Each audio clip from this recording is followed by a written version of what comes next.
Good evening. Thank you for joining us. I'm Yoon Jung-min. We begin our coverage with a stronger message from South Korea's Commander-in-Chief for the 75th Armed Forces Day. President Yoon Suk Yeol has warned that North Korea's regime will come to an end if it decides to use nuclear weapons, as he called for a strong military. Our presidential office correspondent Oh Soo-young takes us to the scenes. South Korea and the United States will end the North Korean regime if the reclusive leadership uses its nuclear weapons. That's according to President Yoon Suk Yeol, attending the country's largest Armed Forces Day celebration to be held in a decade, which showcased South Korea's latest combat power in an unprecedented public parade in Seoul. As the North's nuclear program continues to pose an existential threat to the South and a challenge to world peace, Yoon said Seoul will immediately retaliate against any provocations from Pyongyang, noting that the country was swiftly ramping up its response, including its three-axis kill chain preemptive strike system, the Korean-era missile defense, and the Korea Massive Punishment and Retaliation Plan. In a nod to some 300 US troops participating in the parade, the South Korean leader noted their bilateral security alliance is now nuclear-based, following the creation of their nuclear consultative group.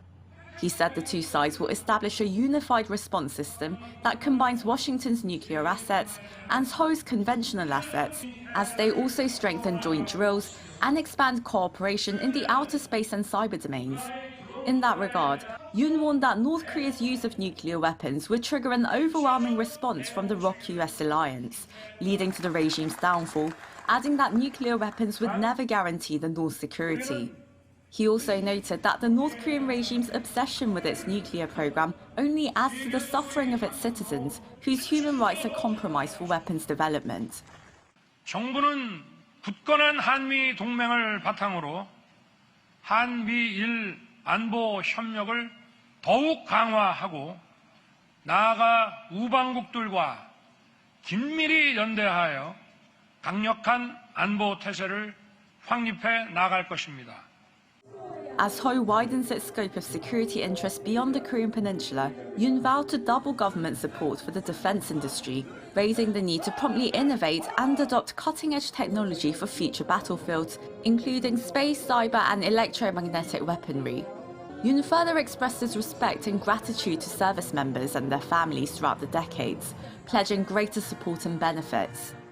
대한민국 국군은 건군 이래 지난 75년 동안 자유민주주의 대한민국 수호의 최후 보루로서 국가방위의 막중한 책임을 지고 맡은 바 사명을 다해왔습니다.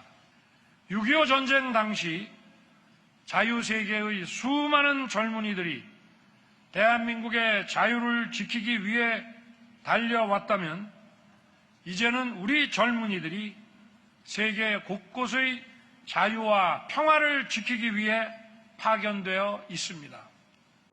Marching across the streets of central Seoul, Yoon became the first leader in Korean history to take part in a street parade with members of the public and the military.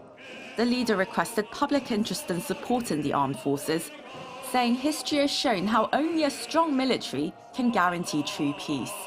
Oh Soo-young, Arirang News.